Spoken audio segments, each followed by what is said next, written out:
என்னப்பா யாருன்னு பாக்குறீங்களா? வணக்கம் நண்பர்களே, நான் தான் உங்கள் கிரிதர்.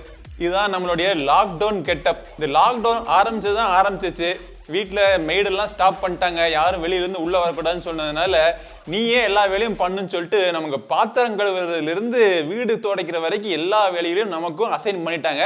ஸோ இந்த அசைன் பண்ண வேலையெல்லாம் எந்த வேலையும் தப்பு இல்லை, நம்ம எல்லா வேலையும் இறங்கி செய்யணும் அப்படிங்கிறதுனால நானும் முடிஞ்ச மட்டுக்கு இறங்கி செஞ்சு பார்த்துட்டேன்.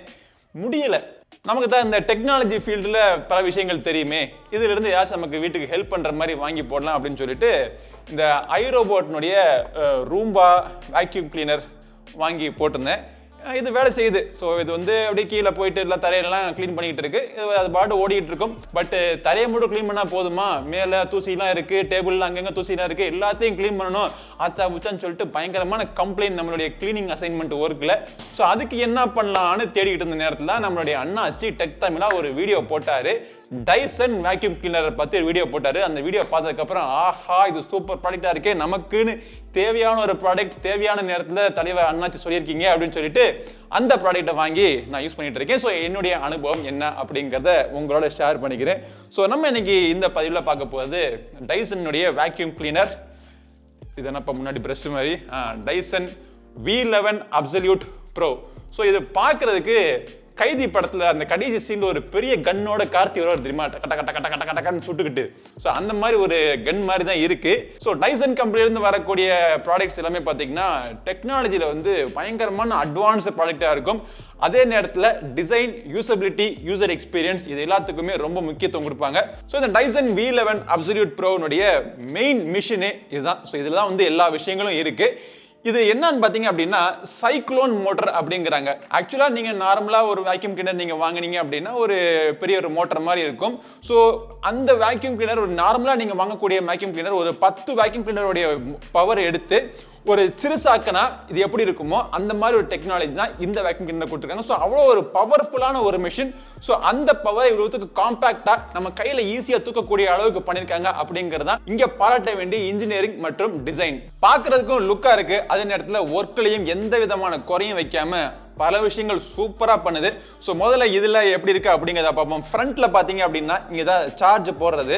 ஸோ இதை நீங்கள் ஒன்ஸ் நீங்கள் சார்ஜ் போடுறதுக்கு வந்து ஃபுல் சார்ஜ் ஏறுறதுக்கு 0.2% சார்ஜ் ஏறுறதுக்கு 4.5 hours ஆகுது.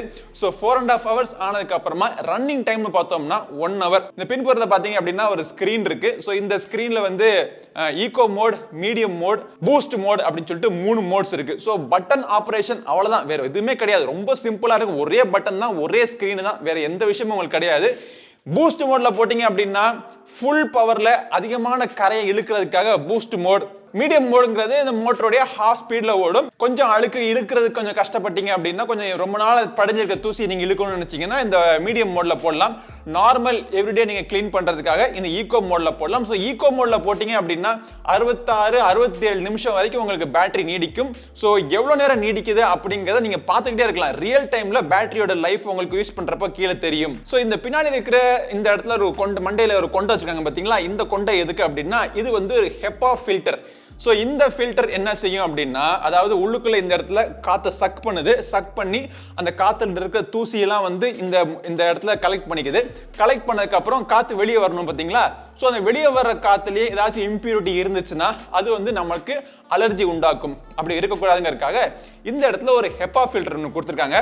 ஸோ இந்த ஹெப்பா ஃபில்டர்ல நம்ம ஏர் பியூரிஃபையர் அந்த மாதிரி இடங்கள்ல இந்த ஹெப்பா ஃபில்டர்ங்கிற விஷயத்தை நம்ம கேள்விப்பட்டிருப்போம். ஸோ இது எவ்வளவுக்கு பவர்ஃபுல்லான ஒரு ஃபில்டர் அப்படின்னு சொல்றாங்க அப்படின்னா, நார்மலா நீங்க சுவாசிக்கக்கூடிய காற்றை விட இது ஆப்ரேட் பண்ணிருக்கிறப்போ இதுல இருந்து வெளியே வர இந்த காத்து வந்து பியூரா இருக்கும் அப்படின்னு டைசன் சொல்றாங்க, கான்ஃபிடண்டா சொல்றாங்க. ஸோ அதுக்கப்புறம் முன்னாடி இருக்கிற இந்த டஸ்ட் பின் டஸ்ட்டை கலெக்ட் பண்றதுக்கான பின். ஸோ இதுவும் பார்க்கறதுக்கு சாதாரண ஒரு டஸ்ட்பின் மாதிரி தான் இருக்கு அப்படின்னு உங்களுக்கு தோணும். பட் இதுலயும் பார்த்தோம் அப்படின்னா இது வெளியே வர்ற விதம், இதை வந்து நம்ம காலி பண்ற விதம், திருப்பி கிளீன் பண்ணிட்டு உள்ள போற விதம்னா டிசைனுக்கு கண்டிப்பா பாராட்டி ஆகணும். ரொம்ப சிம்பிள். இந்த கீழே ஒரு ரெட் கலர் பட்டன் இருக்கு பாத்தீங்களா, இந்த பட்டனை நீங்க தூக்குனீங்க அப்படின்னா அது தூசி எல்லாம் காலியாகி அங்கே போய் விழுந்துரும். அப்புறம் க்ளோஸ் பண்ணிட்டு இப்படி மூடி வச்சிடணும், அவ்வளோதான். ஸோ இதை ஆப்ரேட் பண்ணுறதுக்கும் ரொம்ப ஈஸி, ஒரே பட்டன் தான். இதை நீங்கள் ப்ரெஸ் பண்ணிங்கன்னா ஸ்டார்ட் ஆகும், இதை ரிலீஸ் பண்ணிட்டீங்கன்னா ஆஃப் ஆகிடும். அவ்வளவுதான். ஓகே, இந்த மிஷினுக்கு எக்கச்சக்கமான அட்டாச்மெண்ட்ஸ் உள்ளுக்குள்ள கொடுத்துருக்காங்க. ஸோ ஒரு 9 விதமான அட்டாச்மெண்ட் பற்றி நம்ம பார்க்க போகிறோம்.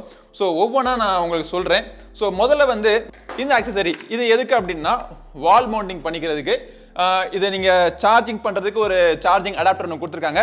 ஸோ அந்த வயரை உள்ளாட விட்டு இந்த இடத்துல நீங்கள் வெளியே எடுத்து இப்படி வால் மவுண்டிங் பண்ணிவிட்டு கீழே அந்த சார்ஜிங் வயரை நீங்கள் கொடுத்துட்டீங்க அப்படின்னா இது நீங்கள் எப்போ யூஸ் பண்ணி முடிக்கிறீங்களோ யூஸ் பண்ணிவிட்டு அப்படி மேலே அப்படி ஸ்லைட் பண்ணி விட்ருங்க. ஆட்டோமேட்டிக்காக அது சார்ஜ் ஆக ஆரம்பிச்சிடும். ஸோ நெக்ஸ்ட் டே நீங்கள் எடுத்து நீங்கள் யூஸ் பண்ணுறதுக்கு ரெடியாக இருக்கும். மெயின் விஷயத்துக்கு வருவோம். நான் அடிக்கடி யூஸ் பண்ணுறது என்ன அப்படின்னா இந்த ஸ்டிக்கு. இந்த ஸ்டிக்கு தான் வந்து எக்ஸ்டென்ஷன். அதாவது நம்ம கீழே க்ளீன் பண்ணுறப்போ இந்த ஸ்டிக்கை நம்ம அட்டாச் பண்ணி இல்லை மேலே எங்கேயாச்சும் நீங்கள் டிஸ்டன்ஸில் க்ளீன் பண்ணணும் அப்படின்னா எல்லாத்துக்குமே இந்த ஸ்டிக்கு தான். ஸோ இந்த ஸ்டிக்கு முன்னாடி என்ன அக்சசரிஸ் நீங்கள் யூஸ் பண்ணுறீங்களோ அதையும் நீங்கள் ஃபிட் பண்ணணும். இது வந்து சாஃப்ட் ரோலர் கிளீனர். நான் வச்சுக்கோங்க, சாஃப்டாக இருக்கிறது வந்து ஹார்ட் ஃப்ளோருக்கு, ஹார்டாக இருக்கிறது வந்து சாஃப்ட் ஃப்ளோர் அப்படிங்கிறது கார்பெட்டோ இல்லை வேற ஏதாச்சும் உடன் ஃபில்டிங்கோ இருந்துச்சுன்னா அதுக்கு இந்த ஃபிட்டிங்கை நீங்கள் யூஸ் பண்ணிக்கலாம். இதை நீங்கள் க்ளீன் பண்ணணும்னு நினச்சிங்கன்னா இந்த இடத்துல ஒரு காயின் விடுறதுக்கு ஒரு ஸ்க்ரூ ஹெட் மாதிரி கொடுத்துருக்காங்க. அதில் ஒரு காயினை விட்டு ஏதாச்சும் ஒரு காயினை விட்டு அப்படி திருகி நீங்கள் எடுத்ததுக்கு அப்புறம் இந்த அக்சசரிஸ் எல்லாம் வெளியே வந்துடும். ஸோ துணியில் இருக்கக்கூடிய அக்சசரிஸ் எல்லாத்தையும் நீங்கள் நல்லா தண்ணியில் வாஷ் பண்ணலாம். அப்புறம் நீங்கள் ட்ரை பண்ண வச்சுட்டு திருப்பி எடுத்து நீங்கள் யூஸ் பண்ணிக்கலாம். இது வந்து ஹை டார்க் மிஷின் அப்படிம்பாங்க. ஸோ இதில் வந்து ஒரு சென்சரும் இருக்கு. ஸோ இந்த சென்சர் பிளஸ் இந்த மிஷினை ரோல் பண்ணுறதுக்கான மோட்டர் எல்லாமே இதில் இருக்கு. இது ஆக்சுவலாக சாஃப்ட் ஃப்ளோருக்கு மட்டும் கிடையாது, மல்டி பர்பஸ் பலவிதமான ஃப்ளோருக்கு அதுவே தானே தன்னை ஸ்பீடை வந்து மாற்றிக்கும். ஸோ இது வந்து ஹை டார்க் ரோலர் அட்டாச்மெண்ட். இதனுடைய மினி வெர்ஷன் பார்த்தீங்க அப்படின்னா இதுவும் ஒரு மோட்டரைஸ்டு அட்டாச்மெண்ட் தான். ஸோ இந்த அட்டாச்மெண்ட் வந்து ரொம்ப சிறுசாக இருக்கிறதுனால ஹேண்டியாக இருக்கும். இதை நீங்கள் அப்படி நீங்கள் ஃபிட் பண்ணிவிட்டு உங்களுடைய சோஃபா இல்லை காரில் இருக்கக்கூடிய சீட்டு இந்த மாதிரி இடங்கள்ல எங்கெல்லாம் வந்து இந்த பெரிய மிஷின்லாம் கொண்டு போக முடியாதுன்னு நினைக்கிறீங்களோ அந்த இடத்துல இந்த சின்ன மிஷினை எடுத்துகிட்டு போய் நீங்கள் க்ளீன் பண்ணிக்கலாம். இதில் ஒரு ஆச்சரியமான விஷயம் என்னன்னா, எங்கள் வீட்டில் இருக்கிற சோஃபா ரொம்ப நாளாக நான் வந்து ஒரு டார்க் கிரே கலர்னே நினச்சிக்கிட்டு இருக்கேன். இதை வச்சு நான் க்ளீன் பண்ணதுக்கப்புறம் இது ஃபுல்லாக தூசி நிறைஞ்சிச்சு பாருங்க. அப்புறம் தான் தெரிஞ்சிச்சு அது வந்து ஸ்வேட் ப்ரௌன் கலர் அப்படின்னு சொல்லிட்டு. ஸோ கலரே மாறுற அளவுக்கு தூசி அதில் அவ்வளோ நாளாக படிஞ்சிருக்கு. ஸோ அந்த தூசியிலே உட்காந்துருந்தோம். அதுலேருந்து தூசியை க்ளீன் பண்ணதுக்கு அப்புறம் தான் இதோடைய பவர் எனக்கு உண்மையிலே ரியலைஸ் பண்ணேன். அதுக்கு அடுத்தபடியா வீட்டில் ஏதாச்சும் டஸ்டிங் பண்ணணும், இல்லை ஒரு கம்ப்யூட்டர் இருந்துக்கு, இல்லை ஒரு டெலிகேட்டான ஒரு அக்சசரி, ஒரு டிவியோடைய ஸ்க்ரீன் நீங்கள் க்ளீன் பண்ணணும் அப்படின்னு நினைச்சீங்க அப்படின்னா இந்த சாஃப்ட் ஹெட்டை நீங்கள் க்ளீன் பண்ணிக்கலாம். உள்ளுக்குள்ளேயும் அந்த ப்ரஷ் பார்த்தீங்க அப்படின்னா சாஃப்டாக இருக்கும். ஷோகேஸில் இருக்கிற பொம்மை ஏதாவது டெலிகேட்டான ஆப்ஜெக்ட் ஏதாவது இருந்துச்சு அப்படின்னா அதை க்ளீன் பண்ணுறதுக்கு இந்த டெலிகேட் ப்ரஷ் அட்டாச்மெண்ட். ஸோ இப்படி நீங்கள் எடுத்துகிட்டு போய் நீங்கள் க்ளீன் பண்ணிட்டு இருக்கிறப்போ எல்லா நேரங்கள்லையும் இந்த லாங் பைப்பை வச்சோ இந்த மிஷினை நீங்கள் தூக்கிக்கிட்டோ நீங்கள் க்ளீன் பண்ண முடியாது. ஸோ அந்த நேரத்தில் நீங்கள் என்ன பண்ணலாம் அப்படின்னா இந்த ஒரு எக்ஸ்டென்ஷன் டியூப் ஒன்று இருக்குது. ஸோ இந்த எக்ஸ்டென்ஷன் டியூபை முதல்ல இதில் ஃபிட் பண்ணிக்க வேண்டியது. ஸோ அதுக்கு மேலே இதை நீங்கள் ஃபிட் பண்ணிக்கணும். அப்படி ஃபிட் பண்ணிட்டு சும்மா பக்கத்தில் வச்சுக்கோங்க. பக்கத்தில் வச்சுட்டு அப்படி இழுத்து நீங்கள் எங்கெல்லாம் க்ளீன் பண்ணணும்னு நினைக்கிறீங்களோ அங்கெல்லாம் அப்படி க்ளீன் பண்ணிட்டு அப்படி விட்டுட்டீங்க அப்படின்னா ஸ்ப்ரிங் மாதிரி போயிட்டு வந்துட்டு இருக்கும். ஸோ இது வந்து நான் யூஸ் பண்ணதுலே ரொம்ப அதிகமாக யூஸ் பண்ண ஒரு அக்சசரி அப்படின்னா இந்த அக்சசரி தான். அதுக்கப்புறமா இன்னொரு யூஸ்ஃபுல் அக்சசரி என்னன்னு பார்த்தீங்க அப்படின்னா இது வந்து ஒட்டடை குச்சி. இப்படி இழுத்து விட்டோம் அப்படின்னா இந்த இடத்துல ஒரு ஹார்ட் சர்ஃபேஸ் உங்களுக்கு தெரியுது. இது வந்து ஒட்டடையோ இல்லை வேற ஏதாச்சும் க்ளீன் பண்ணணும்னு நினைச்சீங்கன்னா க்ளீன் பண்ணிடும். அதே நேரத்தில் அங்கே ஏதாச்சும் அழுக்கு படிஞ்சிருக்கு, அந்த அழுக்கை நம்ம வெளியே கொண்டு வரணும் அப்படின்னா அப்படி இழுத்து விட்டா போதும். இழுத்து விட்டோன்னு இந்த பிரஷ் உங்களுக்கு தெரிஞ்சிடும்.